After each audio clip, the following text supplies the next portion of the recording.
My dear friends, we are gathered here in this beautiful old church sanctuary tonight.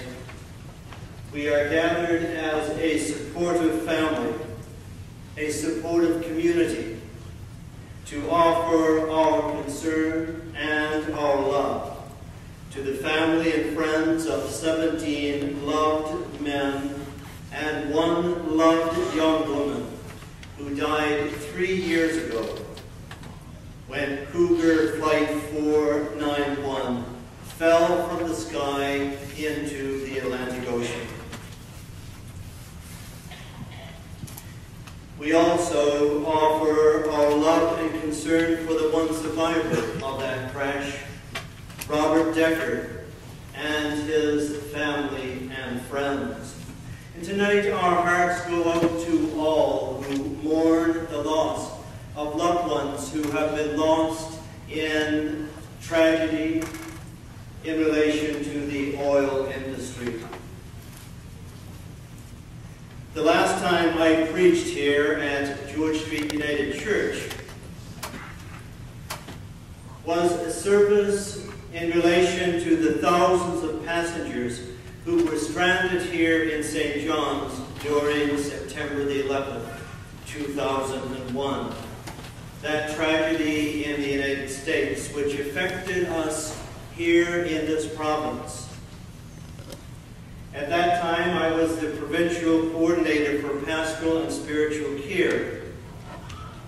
And I spent several days providing care to people from all over the world who found themselves at the Mile 1 Stadium and then were at the conference center and at other locations throughout our city and area. Ezra Chaplaincy organized the service to offer people a source of hope and love during that tragedy, in the midst of that great tragedy.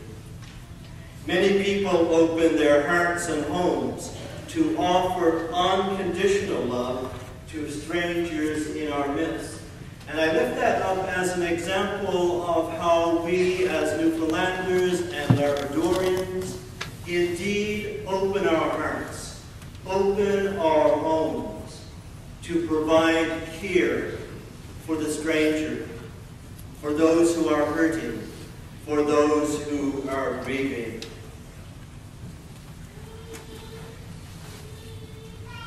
Friends, tragedy causes time and space to be etched in our memory.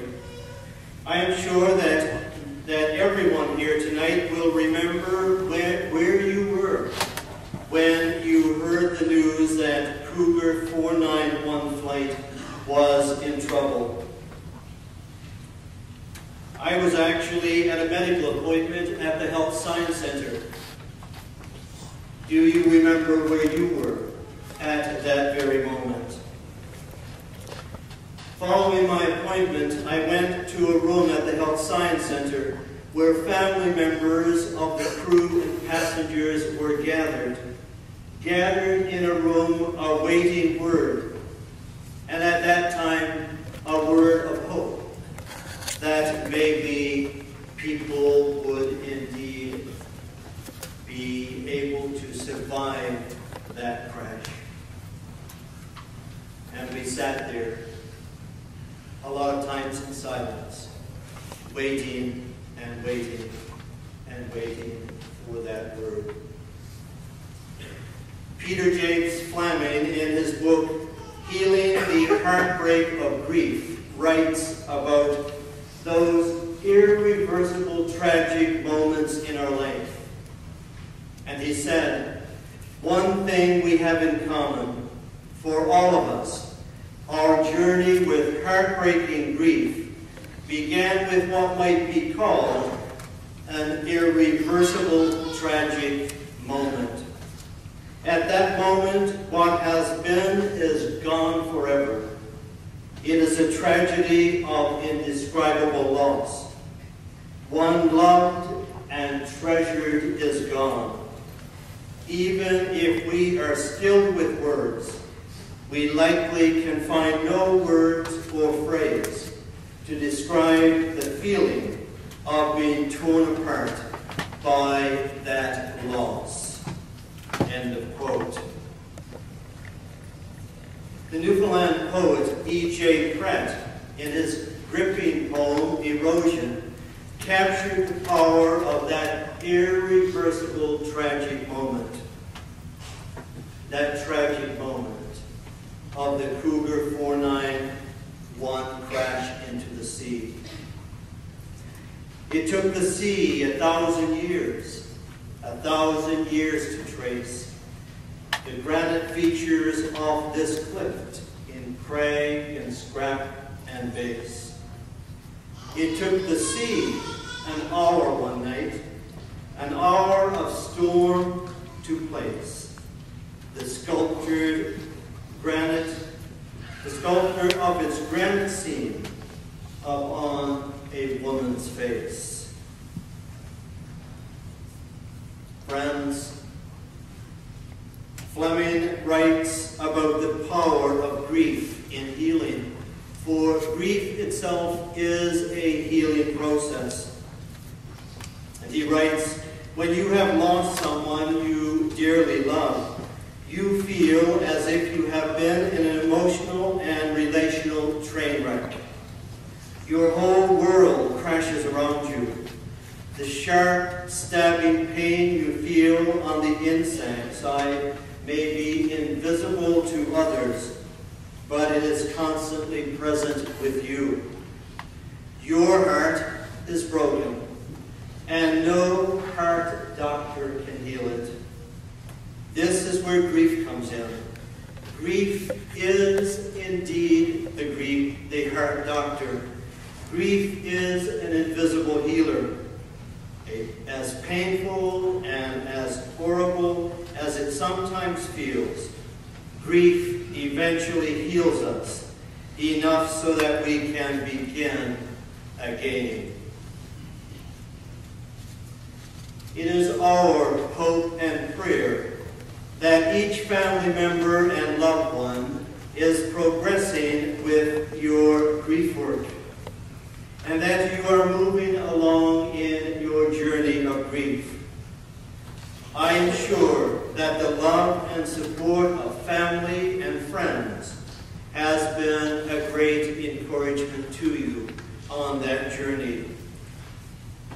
During this Lenten season, in the Christian church, we are reminded of another source of love. Another source of love for healing the broken heart. We are reminded that Jesus Christ, the Son of God, came into the world and lived life with people like you and me. And he knew what it was to suffer. When he went and saw his friend Lazarus, and he saw that his friend Lazarus had died, Jesus' heart was broken, and he was filled with grief, and he wept openly. The psalmist, in the words of Psalm 23, remind us of the love of God. The love of God for all of us who journey through the valley of the shadow of death. Yea, though I walk through the valley of the shadow of death, I will fear no evil, for thou art with me, thy rod and thy staff, they comfort me. We can feel so alone, so hurt, so hopeless when we encounter these irreversible tragic moments in our lives. Yet even in the midst of those moments, God is with us. God feels our grief, and God feels our pain. We have a creed in the United Church of Canada, and it states, "We are not alone. Thanks be to God." We are not alone. Thanks be to God. The prophet Isaiah spoke of the dark night of the soul. My soul yearns for you in the night. My spirit within me earnestly seeks you. I am sure that there have been dark nights of the soul since the crash of Cougar 491. when your spirit cried out for comfort and for healing. There are times when we feel completely abandoned, and yet even in those moments of abandonment, the God of love is there with us. Our gospel lesson tonight from John contains that much love verse. It has brought great solace to God's people throughout the ages. It reminds us that God's love in assisting the healing of the broken heart comes through God's Son. For God so loved the world, so loved you and I, so loved each one of us, that God sent his Son into the world. We find here the avenue for the power of love in healing the broken heart. One of my former clinical pastoral education students introduced me to the writings of Sister Macarena Whitaker. In her book entitled 7 Sacred Pauses, she writes about living mindfully through the hours of each day. And I want to conclude this meditation with her words for the awakening hours. It's entitled, O living breath, O living breath of God. O morning song of love, O you to whom and in whom we live and move and have our being. We have been asleep too long. Heal the unhealing parts of our lives. Lead us to our awakening places. Awaken us to the new light. Open the doors of our hearts, the windows of our souls, the walls of our minds. Awaken us to your hope. Awaken us to love. Awaken us to new insights. Make our hearts ready to receive the brightness of your presence. To you we give praise. It is my prayer this night that you have found the power of love to heal your broken heart.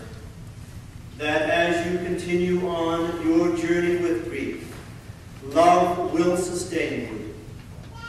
And within that love of family, friends, the love of God, and the family of the church gathered around you, through that love, your hearts will continue to find healing. You are not alone in your sorrow. Others sympathize and care, and hope that each tomorrow will bring new courage, new strength, new comfort, and new peace.